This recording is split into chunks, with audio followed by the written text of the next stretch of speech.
श्री शिव महापुराण पंचमी उमा संहिता अथ सप्तविंशोऽध्यायः। अमरत्व प्राप्त करने की 4 योगिक साधनाएं।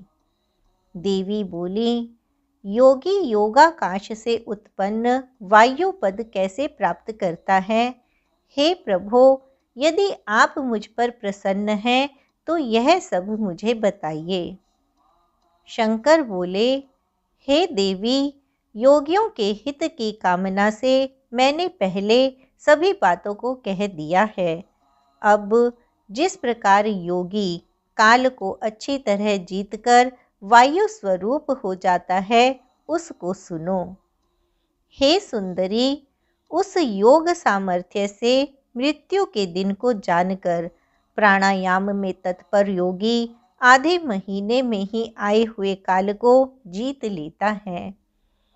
हृदय में स्थित रहने वाला वायु सदा अग्नि को प्रदीप्त करता है।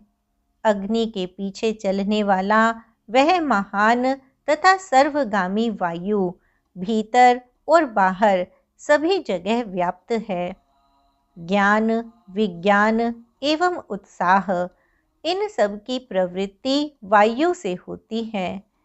जिसने इस लोक में वायु को जीत लिया, उसने इस संपूर्ण जगत को जीत लिया। योग परायण योगी सम्यक धारणा ध्यान में तत्पर रहे। उसे जरा मृत्यु के विनाश की इच्छा से सदा धारणा में निष्ठा करनी चाहिए। हे मुने, जिस प्रकार लोहार मुख से वायु के द्वारा धोंकनी को फुलाकर कार्य सिद्ध करता है, उसी प्रकार योगी को भी अभ्यास करना चाहिए। प्राणायाम के समय जिनका ध्यान किया जाता है, वे आराध्य देव परमेश्वर सहस्रों मस्तक, नेत्र, पैर और हाथों से युक्त हैं तथा समस्त ग्रंथियों को आवृत कर उनसे भी 10 अंगुल आगे स्थित हैं।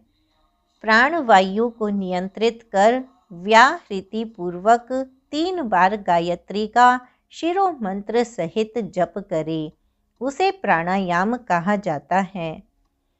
चंद्र, सूर्य आदि ग्रह आते जाते रहते हैं, किंतु प्राणायाम पूर्वक ध्यान में तत्पर योगी आज तक कभी नहीं लौटे, अर्थात कैवल्य को प्राप्त हो गए।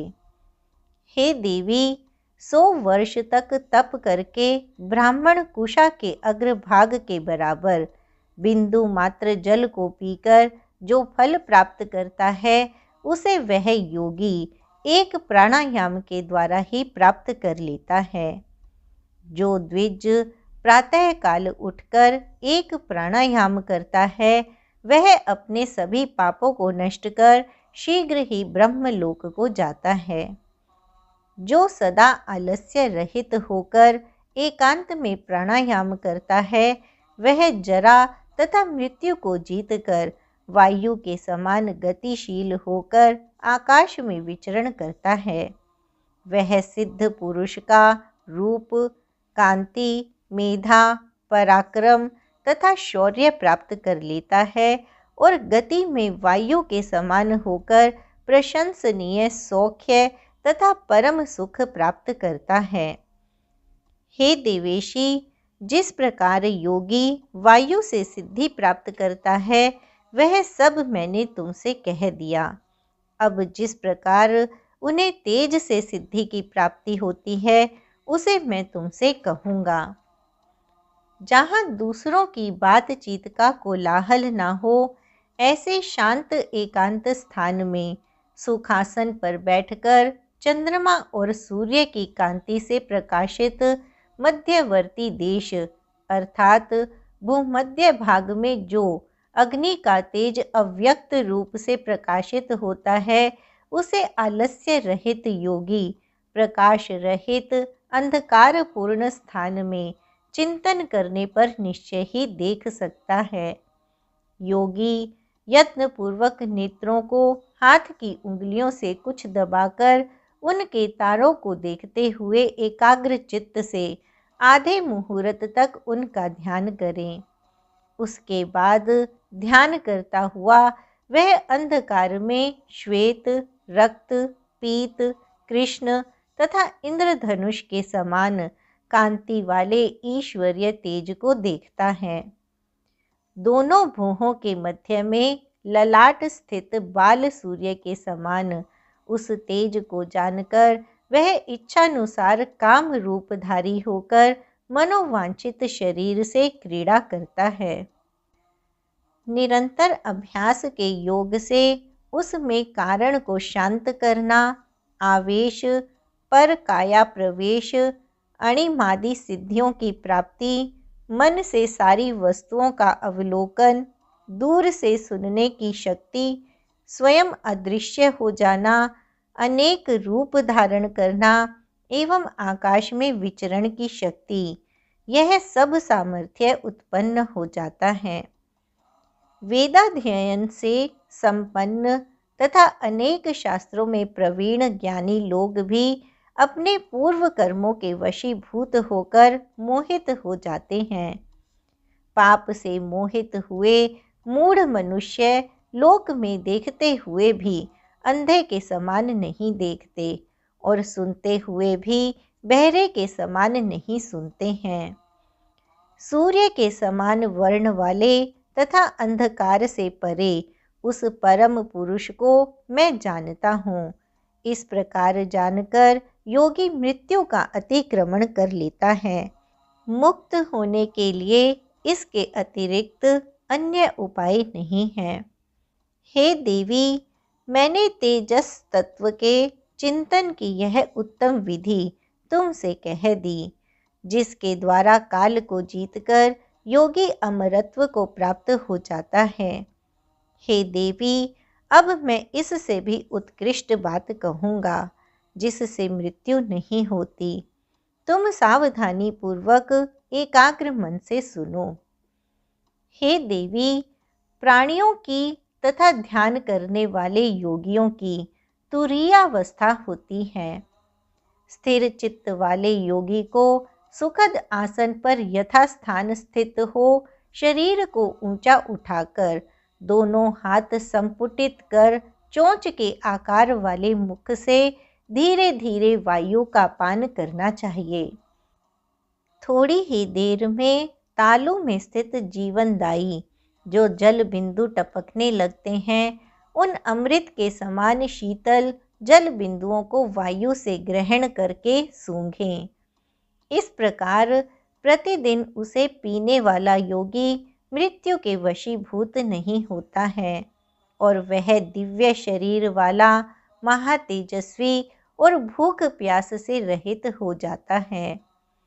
वह मनुष्य बल में हाथी के समान, वेग में घोड़े के समान, दृष्टि में गरुड़ के समान, दूर से सुनने की शक्ति वाला, कुंडल के समान घुंघराले वाले केश वाला और गंधर्वों एवं विद्याधरों के समान स्वरूप वाला होता है और बुद्धि में बृहस्पति के समान होकर देवताओं के 100 वर्ष तक जीवित रहता है। ऐसा करता हुआ वह सुखपूर्वक स्वेच्छाधारी रहकर आकाश में भ्रमण करता है। हे वरानने, अब मैं दूसरी विधि का वर्णन करता हूँ, जिसे देवगण भी नहीं जानते। तुम प्रयत्न पूर्वक उसका श्रवण करो। योगी अपनी जीभ को सिकोड़कर तालू में लगाने का अभ्यास करे तो कुछ समय के बाद वह लंबिका को प्राप्त कर लेती है। तब तालू से स्पृष्ट हुई वह जिह्वा शीतल अमृत का स्राव करने लगती है। उसको निरंतर पीता हुआ वह योगी अमरत्व प्राप्त कर लेता है। जैसे हाथ से निचोड़ने से गीली वस्तु से रस टपकता है, उसी प्रकार रेफाग्र तथा लंबिकाग्र से निर्मल कमल बिंदु से प्राप्त वह देवताओं को आनंद देने वाला अमृत पर पद में गिरता है। संसार को तारने वाले, पाप नाशक, काल से बचाने वाले अमृत सार से जिसने अपने शरीर को आप्लावित कर दिया, वह भूख प्यास से रहित होकर अमर हो जाता है।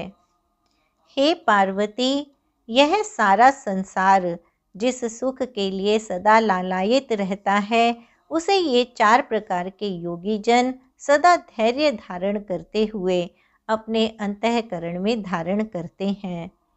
प्राणी स्वप्न में भी, स्वर्ग में अथवा भूमि पर जिसे सुख मानता है, वास्तव में वह दुख ही है। इस प्रकार का सुख तो इन चारों योगियों के लिए किंचन मात्र भी सुखकर नहीं है।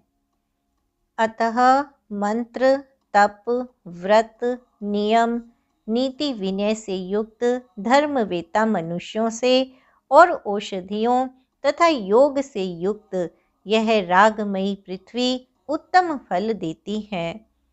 भूतों के आदि देव शिव जी इन 4 प्रकार के योगों से युक्त होकर विचलित नहीं होते।